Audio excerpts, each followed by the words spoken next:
안녕히 주무셨습니까? 예. 오늘도 인사해 주신 분들 감사합니다. 김윤근 장로님은 늦게까지 저기 셔틀 하신 걸로 아는데 이렇게 새벽 나오셔서 해주셔서 고맙습니다. 오늘 또 어찌하여 우느냐 그리고 누구를 찾느냐 이런 제목으로 말씀을 나누겠습니다. 어찌하여 우느냐, 마리아에게 하신 말씀이지만 오늘 동일하게 우리에게 하시는 말씀입니다. 우리, 더 엄격하게 말하면 울고 있는 나 자신을 향해서 주님은 어찌하여 우느냐 이렇게 말씀하십니다. 혹시 울고 계십니까? 여러분이 처해진 환경과 여러분이 처해진 어떤 모습 때문에, 그리고 내가 지금 겪고 있는 일 때문에, 그것 때문에 눈물이 가려워서 울고 계시지는 않습니까? 오늘 주님은 그렇게 울고 있는 우리를 향해서, 나를 향해서 어찌하여 우느냐고 말씀하십니다. 먼저 하나님의 거룩한 말씀을 15절의 말씀을 보겠습니다. 예수께서 이르시되 여자여 어찌하여 울며 누구를 찾느냐 하시니 마리아는 그가 동산지기인 줄 알고 이르되 주여 당신이 옮겼거든 어디 두었는지 내게 이르소서 그리하면 내가 가져가리이다. 여전히 울고 있는 마리아를 향해서 천사는 이야기합니다. 어찌하여 우느냐. 근데 조금 있다 또 예수님께서 말씀하십니다. 어찌하여 우느냐. 여기 천사가 어찌하여 우느냐고 묻습니다. 그런데 그 천사의 물음은 그녀가 어떤 이유로 울고 있는지 몰라서 묻고 있는 물음이 아니었습니다. 살아나셨고 부활하셨는데 그 부활하신 예수님을 왜 모르고 슬퍼하느냐고 질문하고 계신 것입니다.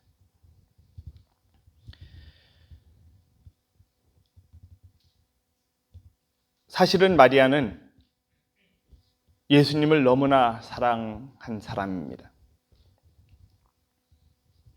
예수님이 그의 삶의 전부였습니다. 사도행전을 보면 사도행전의 기록이 제자들의 연약한 모습이 아니라 정말 하나님의 성령이 충만한 모습으로 나오고 있습니다.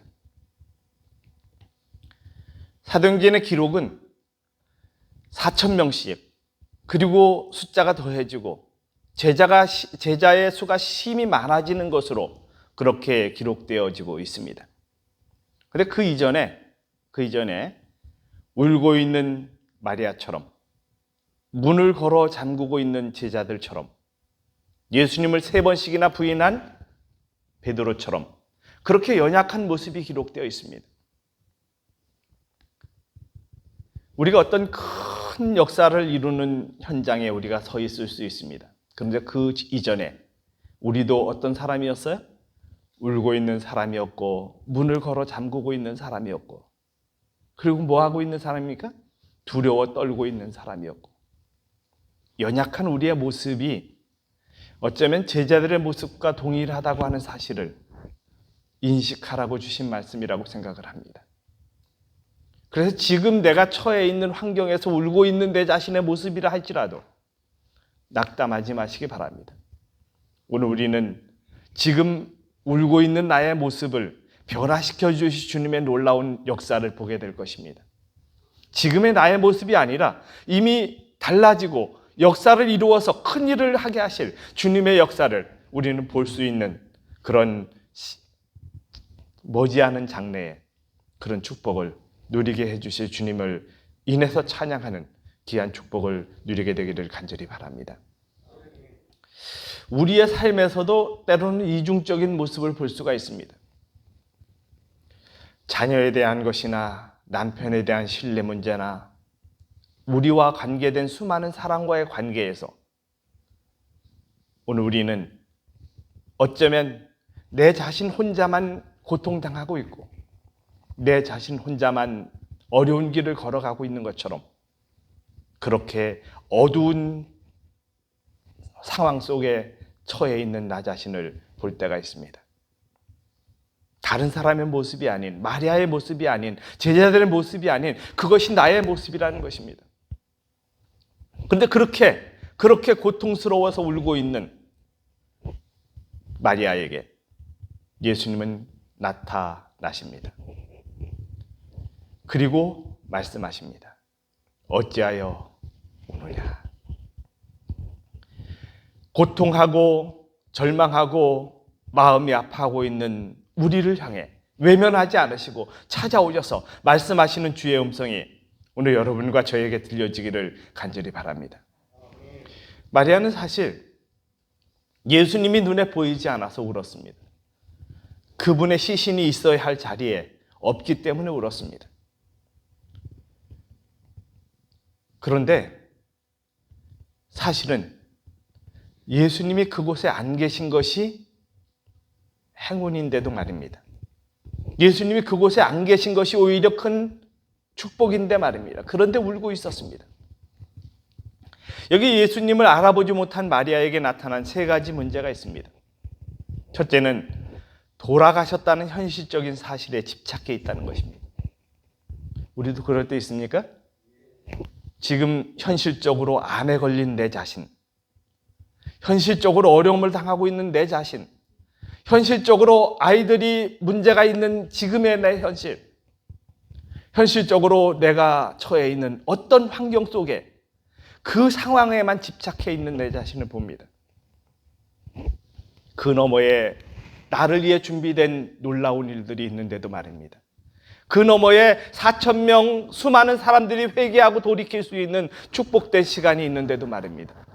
그런데도 여전히 우리는 현실적인 사실에 집착해 있습니다.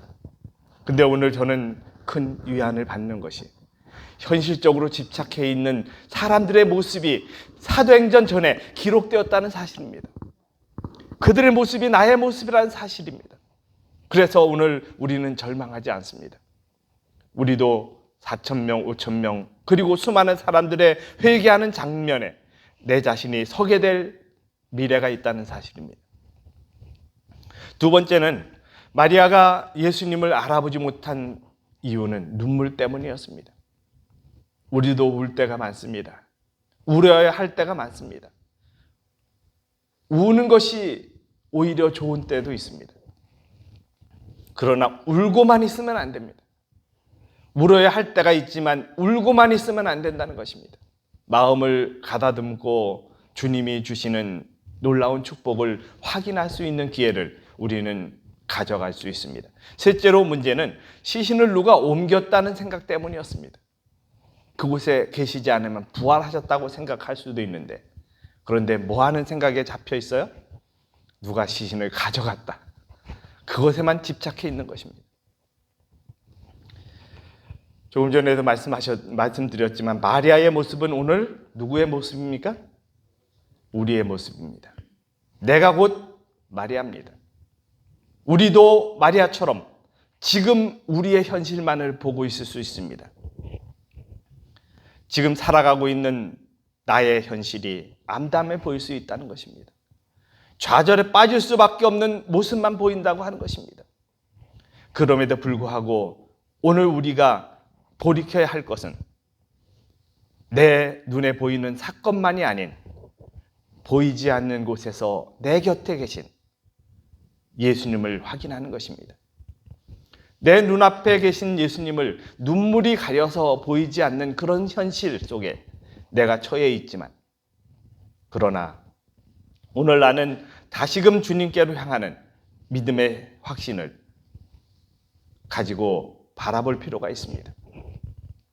조금 전에도 말씀드렸지만 시체가 없어졌기 때문에 마리아는 울고 있습니다. 무덤 속에 예수님이 계시지 않기 때문에 울고 있습니다. 뭐 하려고요? 예수님의 시신에 뭐 하려고요? 향품을 바르려고요. 그것이 그의 목적이었습니다.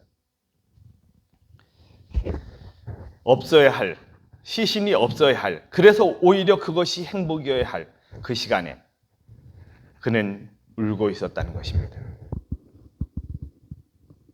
사실 예수님의 시체가 거기에 있었다면 마리아는 울지 않았을지 모르지만 오늘 우리는 있을 수 없습니다. 절망적인 그 순간이 없었다면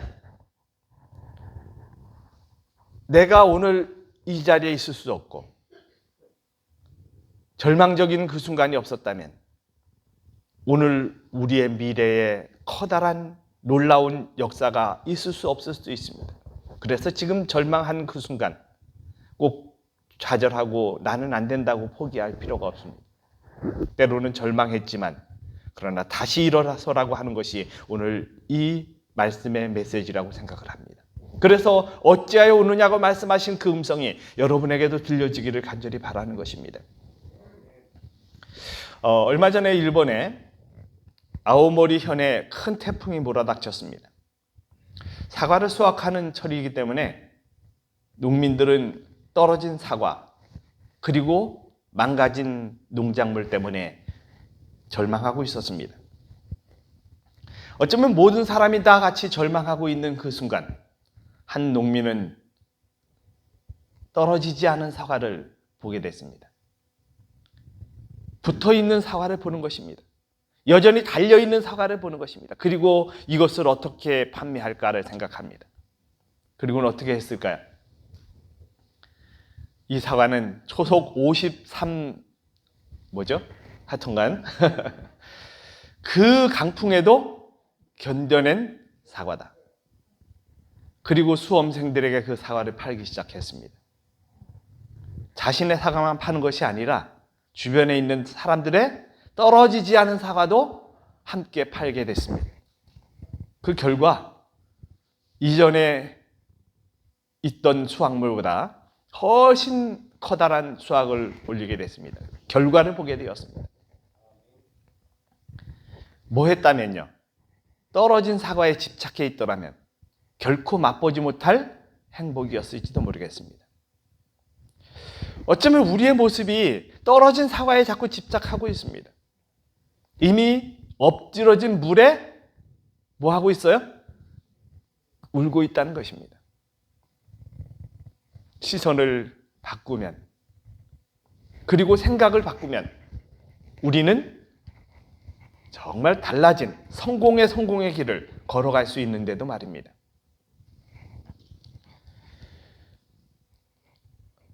헬런 켈러는 이렇게 말했습니다. 행복의 문 하나가 닫히면 다른 문이 열린다. 우리의 생활 속에 닫혀진 문 때문에 절망하지 마시기 바랍니다. 무슨 문이 또 열려요? 다른 문이 또 열립니다. 열려진 문을 또 발견할 수 있습니다. 지금 현실, 그것 때문에 오늘 우리는 울고 있는 나 자신을 볼 수가 있습니다. 그러나 주님은 여전히 우리에게도 살아계셔서 울고 있는 마리아를 향해서 어찌하여 우느냐고 말씀하신 그분이 지금 여전히 울고 있는 우리 인생에 찾아오셔서 어찌하여 울고 있느냐고 물으십니다.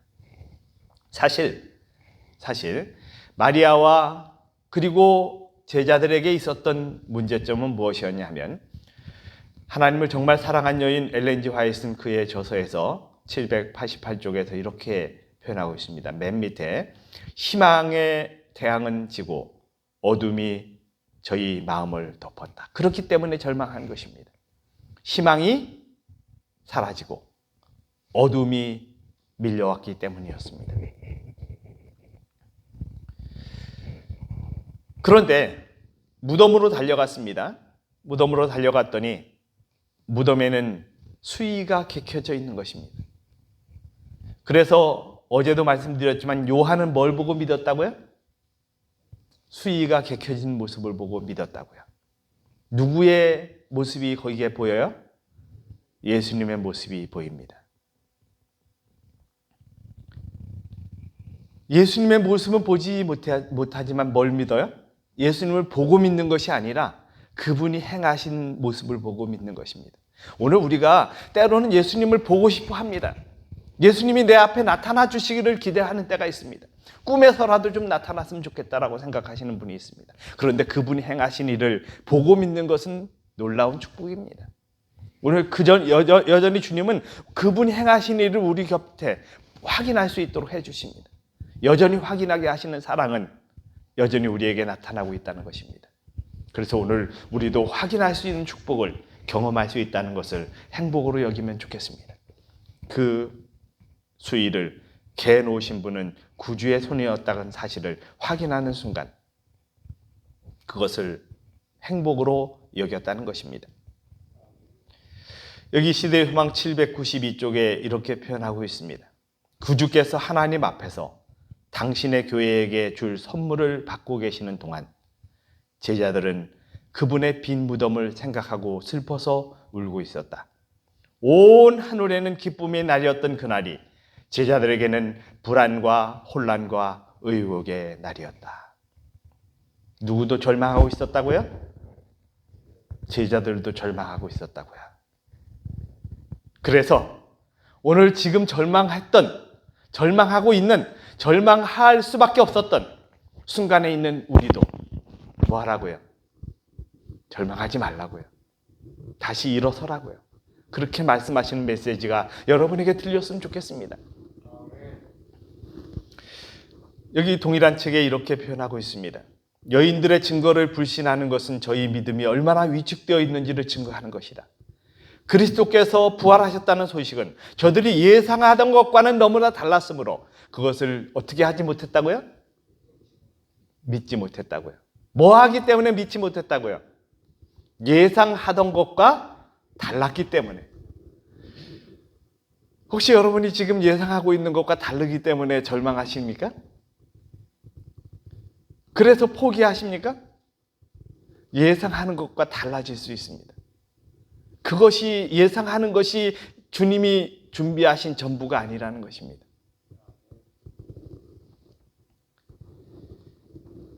자, 그 다음 말씀을 봅니다. 마리아는 동산에서 예수님이 자기 곁에 가까이 계신데도 뭐 하고 있었다고요?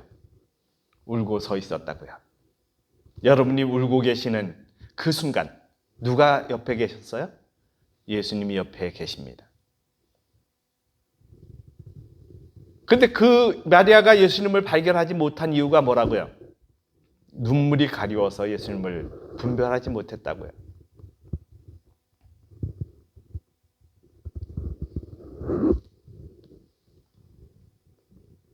우리 그 다음 말씀 보면 지금도 그때의 제자들과 같이 행동하는 사람들이 얼마나 많은가. 사람이 내 주를 가졌다가 어디 두었는지 내가 알지 못함이니이다 라는 마리아의 절망적인 부르짖음은 지금도 그대로 되풀이되고 있는 사람이 얼마나 많은가. 얼마나 많은 사람에게 어찌하여 울며 누구를 찾느냐고 하신 구주의 말씀이 해당되고 있는가. 그분은 저희 곁에 가까이 계시나 눈물로 흐려진 저희의 눈이 그분을 분별하지 못한다. 그분이 그들에게 말씀하시고 계시나 저희는 그것을 깨닫지 못한다. 눈물로 가려진 마리아에게 예수님은 친히 오셔서 이렇게 말씀하셨습니다. 마리아야, 마리아야. 오늘 울고 있는 여러분 각자 개인의 이름을 불러주십니다. 뭐라고요? 제명아, 이렇게 부르시는 것입니다. 친절하게 불러주십니다. 그때 마리아는 어떤 경험을 합니까? 계속 울고 있었나요? 계속 낙담하고 있었나요? 계속 절망 중에 있었나요? 계속 엎드려 있었나요? 아닙니다. 박차고 일어납니다. 그리고 누구께로 달려가요? 예수님께로 달려갑니다. 그때 예수님이 잠깐만 그리고 내가 아직 아버지께 가지 못했다라고 말씀하십니다. 그리고 예수님은 하나님께로 하늘로 가셨습니다. 그리고는 하나님께로 보이시고 다시 오십니다. 그리고 40일 동안 제자들과 함께 하십니다. 그 40일 동안 왜 계셨는지 저는 생각해 봅니다. 그분이 40일 동안 계시면서 하신 일이 무엇입니까? 저는 기록을 찾아보면 예수님이 40일 동안 계시면서 하신 기록들이 다 위로하고 용기 세워주고 그리고 용서해 주시는 사건으로 그렇게 마무리되고 있습니다. 베드로에게는 어떻게 하셔요? 3번씩이나 내가 나를 사랑하느냐고 질문하심으로 그가 3번 예수님을 부인한 사실에 대한 것을 잊게 만들어 주십니다. 용서해 주신다는 확신을 주십니다. 그리고 제자들에게는 바닷가에서 고기 잡고 낙담하고 있는 제자들에게 가셔서 뭐 하십니까? 불을 피워놓으시고 숯불 위에 생선을 올려놓으시고 떡을 올려놓으시고 그들에게 조반을 준비해 주십니다. 사실 그 시간이 그렇게 어떤 사람에게는 낭비할 시간처럼 보일지도 모르겠습니다. 그런데 낙담한 제자들을 다시 일으켜 세우시는 일을 40일 동안 하시는 것입니다. 그 중요한 시간에 그분은 그렇게 하셨습니다. 여전히 오늘 우리에게 그런 기회들을 주시는 주님을 찬양합니다. 여기 이런 말씀이 있습니다. 예수께서는 모든 영혼의 환경을 아신다. 그대는 나는 매우 죄가 많다고 말할는지 모른다. 그대는 그럴 수 있을 것이다. 그러나 그대가 악하면 악할수록 더욱 누가 필요하다고요? 예수님이 필요하다. 그리스도는 울면서 참여하는 사람을 한 사람도 돌려보내지 않으신다. 떨고 있는 모든 영혼에게 용기를 가지라고 명하신다. 오늘 울고 있는 우리를 외면하지 않으시는 주님을 확인할 수 있는 믿음의 눈이 필요합니다. 열려진 무덤, 그리고 빈 무덤을 확인하시기 바랍니다. 그래서 절망에서 희망으로 바뀌는 여러분의 믿음의 선택이 되시기를 간절히 바랍니다. 기도드리겠습니다. 살아계신 저희들의 아버지, 우리는 나약합니다. 때로는 절망합니다. 쓰러지기도 합니다. 때로는 우리가 왜 여기에 있는지 낙담하고 절망함으로 우리의 시야에 계신 주님을 확인하지 못할 때가 있습니다. 그러나 오늘 여전히 우리에게 우리의 이름을 불러주시고 용기 주시고 희망 주셔서 새로운 삶에 살아가게 인도해 주시는 주님을 이래서 감사합니다. 오늘 이 하루 살아갈 때 우리의 마음속에 여전히 말씀하시는 주의 음성 듣게 도와주시옵소서. 그리고 새 일을 이루실 지금 나의 모습이 아닌 새롭게 다시 한번 주님께로 향하는 마음을 통해 큰 일을 이루게 하실 주님을 보게 해 주시옵소서. 오늘 우리를 크게 사용해 주실 예수님 이름으로 간절히 기도드립니다. 아멘.